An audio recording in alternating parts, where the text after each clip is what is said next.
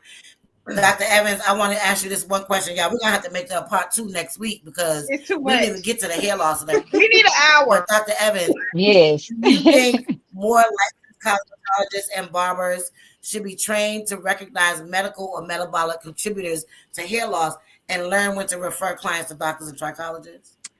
Dr. Oh, Evans, that's for you. yeah, that would be good. Yes, I agree with that because a lot of times, you may have more contact with people than I do. A lot of times people may not be coming in for their physicals and may not be being screened properly, but if they're seeing stylists, licensed cosmetologists and barbers, that can be a they can be getting catch in the community, and that can increase screening and awareness. So that partnership would be great. Yeah. I hate to say it, y'all, but we have run out of time. We could talk about this for hours. No. There's so much that we can do with our industry. But I want to thank you ladies for jumping on Correct. this panel with me. I think if my people allow, we will continue this next week and start off with hair loss and go into the deeper things about hair loss. Okay. If you guys are available, I would love you guys to join me. Shamika, give your contact info. Mika Murphy on Instagram, MEKKAMURPHY on Instagram and Facebook. Edwina, give him your information. Right now, everything is under Edwina Living Basic on all platforms, but that is definitely going to change shortly. We're brushing up. All right, Dr. Evans. Dr. Akita Evans on Instagram and Facebook. Yeah. And I am Mo Cherie? Cherie. I am Mo Cherie Murray at Pearls Hair Restoration Center, and I am located in Kanye. So on IG, I am Pearls Hair Restoration Center. Thank you Okay, again. so And Smiley, you can before find we me at go, Smiley's Hair Clinic. You can find me at Smiley's Hair Clinic on all social media platforms and on the web at www.smileyshairclinic.com. And again, this episode was brought to you by She Empowerment, where your story meets the spotlight, media branding, and empowerment, all designed to make your brand shine inside and out. And you can find them at sheempowerment.org. And that's a wrap on Chopping It Up with Smiley. Stay tuned for more real talk on healthy hair loss solutions, growth tips, and business of the beauty. We will see you next week, same time, same place, so we can chop it up. And as we say, have a smiley day.